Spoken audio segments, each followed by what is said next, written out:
नमस्कार. आपल्याकडे एक असा गैरसमज रूढ आहे की ब्रिटिश येण्यापूर्वी आपल्याकडे पायाभूत सुविधा अतिशय सामान्य दर्जाच्या होत्या किंवा नव्हत्याच.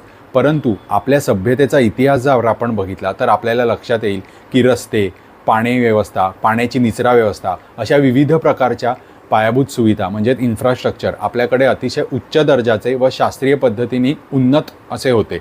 ह्याचे एक उदाहरण म्हणून आज आपण रामायणातील एक संदर्भ बघणार आहोत. भरत जेव्हा श्रीरामांना घ्यायला वनात जातात तेव्हा ते असे ठरवतात की श्रीरामांचा राज्याभिषेक वनातच करून त्यांना अयोध्यात परत घेऊन यावे. म्हणून ते आपल्यासोबत आपल्या चारही माता, सर्व प्रमुख व्यक्ती व या सगळ्यांच्या संरक्षणासाठी एक सैन्यदल घेतात. या सर्व लवाजम्यासहित वनात पायी जाणे शक्य नसते, म्हणून तिकडे जाण्यासाठी एक रस्ता बनवण्याची योजना आखण्यात येते.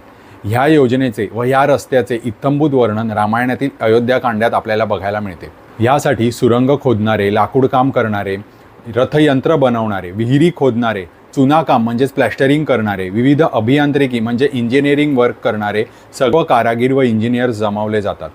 ह्या रस्त्याच्या सुशोभीकरणासाठी ह्या रस्त्याच्या दुतर्फा फुलझाडी लावले जातात. या रस्त्यात पाण्याच्या पिण्याची सोय व्हावी म्हणून जागोजागी विहिरी खोदल्या जातात व जलाशय बनवले जातात.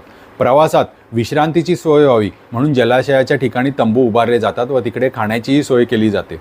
अशा प्रकारे प्रवासातील सर्व प्रकारचा विचार करून ह्या रस्त्याची योजना बनवली जाते व हा रस्ता बांधण्यात येतो. ज्याप्रमाणे आताच्या हायवे प्रोजेक्ट्समध्ये जागोजागी फूड कोर्ट्स उभारले जातात, तसेच रस्त्याच्या दुतर्फा झाडे लावले जातात, त्याचप्रमाणे त्यावेळी हे केले गेले.